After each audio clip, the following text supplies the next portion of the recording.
వారే చెప్తారు, నేను చెప్పాల్సిన అవసరం లేదు. మీరు ఎప్పుడైనా అవకాశం ఉన్నప్పుడు వారికి ఒకసారి మైక్ ఇవ్వండి. ఈరోజు బతుకమ్మకుట్ట ప్రాంతంలో ఉండే వేలాది కుటుంబాలు ప్రభుత్వాన్ని అభినందిస్తున్నాయా లేదా, హైడ్రాని సన్మానిస్తున్నాయా లేదా ఒకసారి వారిని అడగండి అధ్యక్ష. రెండవది, నిన్నగాక మొన్న బుమ్రక్ దౌలా నిజాం ప్రభు అక్కడి నుంచి తాగునీటిని తీసుకెళ్లేవాడు.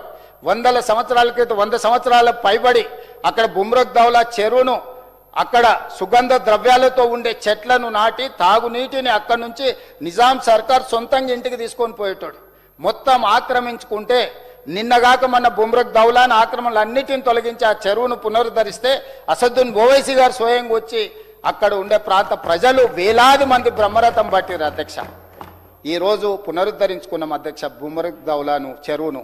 అదేవిధంగా నల్ల చెరువు కుకట్పల్లిలో మిత్రులు, కుకట్పల్లి శాసనసభ్యులు ఇక్కడ ఉంటే వారు చెప్పుండే వాళ్ళు ముందలున్న వాళ్లకు కనీసము కనువిప్పు కలిగే విధంగా నల్ల చెరువును ప్రారంభించడానికి నేను వెళ్తే 6 గంటలకు వస్తా అంటే 8:30కు పోయిన అధ్యక్ష. ఇతర కార్యక్రమాల వల్ల వేలాది మంది పిల్లలు, పెద్దలు, ఆడబిడ్డలు రోడ్ల మీదనే కాదు ఇండ్ల మీద ఎక్కి యుద్ధంలో ఒకవేళ మనం యుద్ధం చేసి గెలిచి దేశానికి తిరిగి వస్తే, లేదంటే క్రికెట్లో ప్రపంచ ఛాంపియన్షిప్ తీసుకొని వస్తే క్రీడాకారులను స్వాగతించడానికి వేలాది మంది ఎట్లా బయటకు వచ్చి స్వాగతం పలుకుతారో, జేజేలు పలుకుతారో, నల్ల చెరువును ప్రారంభించడానికి పోతే కుకట్పల్లిలో ముందుండి ఈరోజు స్వాగతం పలికింది అధ్యక్ష.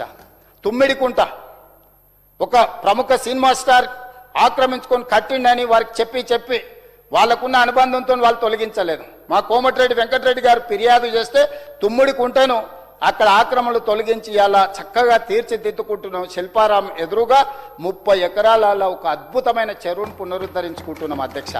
అదేవిధంగా సున్నం చెరువు, ఇట్లా చెప్పుకుంటూ వెళ్తే వందలాది చెరువులు రియల్ ఎస్టేట్ బకాసూరులు ఆనాడు ఆక్రమించుకొని కమిషన్ల కక్కుతుబడి ఇరిగేషన్ మంత్రిగా ఉన్నోళ్ళు ఆనాడు ఎన్ఓసీలు ఇస్తే ఈరోజు ఆ చెరువులన్నీ కూడా ఆక్రమణకు గురైతే ఆక్రమణలు తొలగించి పునరుద్ధరించి ఈ నగరాన్ని ఒక లేక్ సిటీగా, రాక్ సిటీగా తీర్చిదిద్ది ఒక ప్రకృతి సుందరీకరణతో కూడుకున్న నగరాన్ని తీర్చిదిద్దాలని ఈరోజు నాలాల అడ్డు తొలగిస్తున్నాం అధ్యక్ష.